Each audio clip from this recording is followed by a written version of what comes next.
Hi, and welcome to our kitchen. I'm Amy and this is Grace, and today we're going to be making something fun. Today we're going to make crumpets. So you might not have heard of crumpets before, or maybe you've heard people talk about tea and crumpets. These are really fun and they're sort of a halfway between an English muffin and a pancake. Okay, so we're going to be using the recipe on our website. It's just called Crumpets, and as always you'll find the link to it in this post. So we're just going to jump in and get started. It's a really simple recipe. We're going to be adding some milk and some water, butter, salt, and then this actually has two leavening agents in it. It has both yeast and baking powder, and then we're going to be adding all-purpose flour. And I'm actually going to sneak in a little bit of white whole wheat flour because I like to do that. So we're going to go ahead and start. So I am going to be adding 3.5 cups of flour. I'm going to put 2.5 of all-purpose and 1 cup of white whole wheat. Meanwhile, Grace is going to add all these other ingredients. If you want to go ahead and start, Grace, I can explain what they are while you're doing it. She's putting in 1.5 cups of lukewarm water and 1 cup of lukewarm milk. They're lukewarm because when things are a little bit warm, they just seem to mix in a little bit better. And we're adding 2 tablespoons of melted butter. So we don't want our butter to solidify once it gets into our cold milk. So that's where we're going to warm it up. All right, then she is adding 2.5 teaspoons of instant yeast. If you have a packet of yeast is 2.25 teaspoons. So just a little bit less, but you can go ahead and use it. You might just give your dough just a little extra time to get nice and bubbly. And then she's putting in just a little bit of salt. So I like to, as you guys know by now, sneak in white whole wheat whenever I can. So the last thing she's adding is 1 teaspoon of baking powder. You know, do you want to grab, do we have a little spatula you can kind of scrape it out with? Perfect. So I did 2.5 cups of all-purpose and 1 cup of white whole wheat. And that's it. That's all we need to add. Really easy. We are going to, you can see everything all in there together. So we're going to mix it in with our hand mixer. So you can use a hand mixer or you can use a standing mixer. You're going to start slow because you don't want your flour to fly all over. And then we're going to pick up the pace and you're going to really take a while. You're going to take a good minute and a half at high speed to blend this all together. It's going to be loud.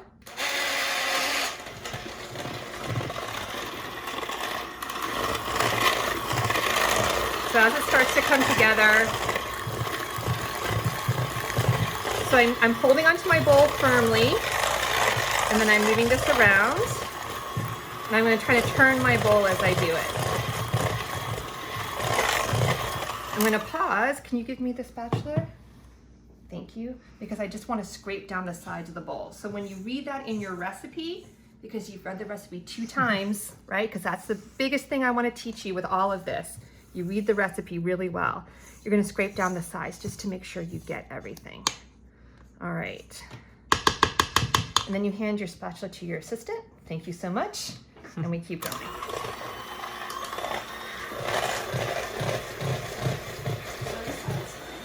It is satisfying, isn't it? Do you want to do it? No? Okay.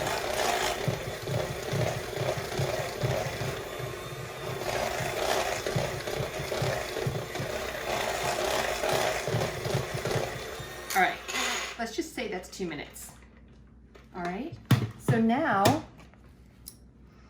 put those over here. I'm going to cover this and we're gonna let it sit for about an hour. And with both of those leavening agents in it, both with the yeast, right, and with the baking powder, we're gonna start to see lots of bubbles. So when you come back in an hour, it should look like there's lots of bubbles all over. So it doesn't need to sit any place special, just in a nice, quiet place in your kitchen. Quiet so you're not banging things against it and dropping something on it, but just over to the side. All right, I'm gonna let this sit. I'm gonna clean this up. I'm gonna get our griddle out, which is what we're gonna use to cook our crumpets, and I'll be right back. Hi, welcome back. So we're gonna do this part a little bit backwards. I've already put some of our crumpets on to cook. They take about 10 minutes, so I wanted to give them a head start. So I'm gonna talk a little bit about the last part of cooking, and then I'll go and show you how we're going to fill our rings. So to make our crumpet, that sort of distinctive crumpet circle, we're using baking rings. These are what you use if you wanted to make English muffins. If you don't have these, it's okay. You can actually make your own by using a tuna can or some other sort of shallow can. You can, take off the top and the bottom and you'll have the rings left in them, okay? If you don't have those at all and you wanted to kind of cook it the way you would a pancake, I think it would be okay. It might not take as long as these are gonna take. They're gonna be a little bit thinner, but I think it would be fine. So we've put these on here and we filled our rings. I've oiled our rings really well because in a minute or so, we're gonna take the rings off, but we're still gonna leave these on to cook. So to talk a little bit about what to cook your crumpets on, I'm using an electric griddle that I borrowed from my friend. It's set at 325 degrees. This is a little bit cooler than what you would want to use if you were making pancakes on your stove. You have other choices. If you don't have an electric griddle like this and you want to use a frying pan on your stove, you absolutely could. You'd want to keep it down pretty low. You'd want to do 1 or 2 tests have your test crumpet to see how that worked out. I have a griddle on the top of my stove, but it's a gas stove and I couldn't get it low enough. It was too hot and they were cooking too quickly. So that's why I went to try this. So as you can see from our batter, after an hour, it's really nice and bubbly. You can see that. And then you can see the bubbles all coming up through on our crumpets. All right, so they've been on for about 4 minutes. And so Grace is going to take her tongs and very carefully kind of lift those off and put them right in there. You want us to come over here? And I'll hold this for you so you don't have to reach quite so far. You can see how the cooked part is starting to come up the sides. All right, so as I said before, I oil these really well. I'm going to show you how I do them in a minute. And be liberal with the oil because I have definitely done them where the rings have stuck and it's been kind of hard to get them out. So these are going to cook pretty much mostly on one side. If this was a traditional English crumpet, we wouldn't turn it over at all. It would all be cooked on one side. But I like to turn it over, get that side a little bit brown. The crumpet police are not going to come and arrest you. It's going to be fine. So I'm just going to take a little peek. And they're doing well. So I'm actually going to let these sit even a little bit longer, but you can see how it's starting to cook. There's going to be very little raw batter on the top. All right. Let me just gently check this one. Okay, they're doing really well. These aren't going to get really, really brown because there's not any sugar in our batter, right? And it's sugar that makes things brown. Okay, so let me show you how I do our rings. I have some oil here. I'm just going to do it over the skillet because if the oil drops, it doesn't matter. So I'm going to take these and I'm brushing it on here. There's lots of ways you can do it. If you have like nonstick spray, I really think that would be okay as well.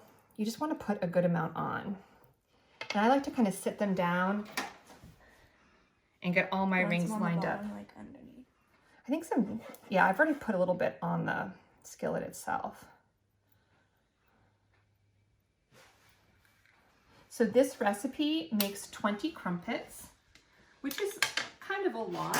If you didn't want to make 20, or if you're trying a recipe for the first time, it's really okay to make a half a recipe. It's a great way to practice your math and do all those fractions, but you're not committing yourself to a whole recipe. You are definitely going to want to practice these. It took me a couple of times to get it just the way that I like it and figure out what I needed to do to get the color that I wanted.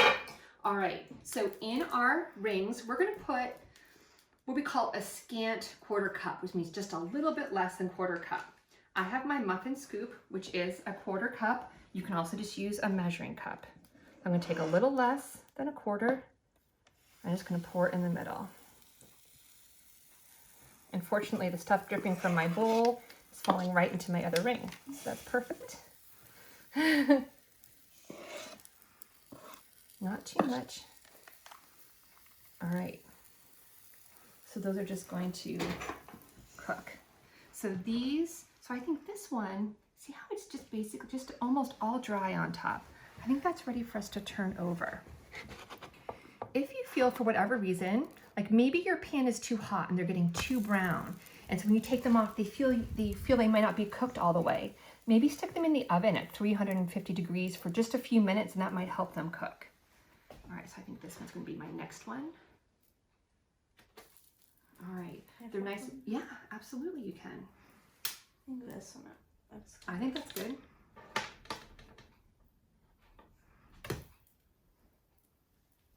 And try that one. Are you in a good spot to reach it carefully? Kind of. Why don't you come over here so you don't have to reach over the thing. And if you need to push it against something to get your spatula, yeah, you can push it against. Okay, that's all right. I've got these tongs. Look at that. Perfect. Yeah, it's like that little part. That's okay. We'll fix it. We'll turn it back over once it's done. All right. So when these come off your griddle, you can put them on a cooling rack if you want to, and let them cool. You can store them in your refrigerator or in your freezer. And then when you want to eat them, you just take them out and you just pop them in the toaster. They have all these beautiful nooks and crannies on them, so you can put butter, honey, jam. It all just melts in and just stays in there, which is wonderful. So a few things that I want to make sure to tell you. One is you can use gluten-free measure for measure with this. They should work just fine. You're going to read the recipe 2 times as always. You're always going to make sure that you're ready with all of your ingredients, your clean hands, and everything ready to go. All right. Thank you so much for joining us. Please share with us your pictures, your comments, any ideas. But other than that, we've got a lot of crumpets to eat. So have a good day and happy baking.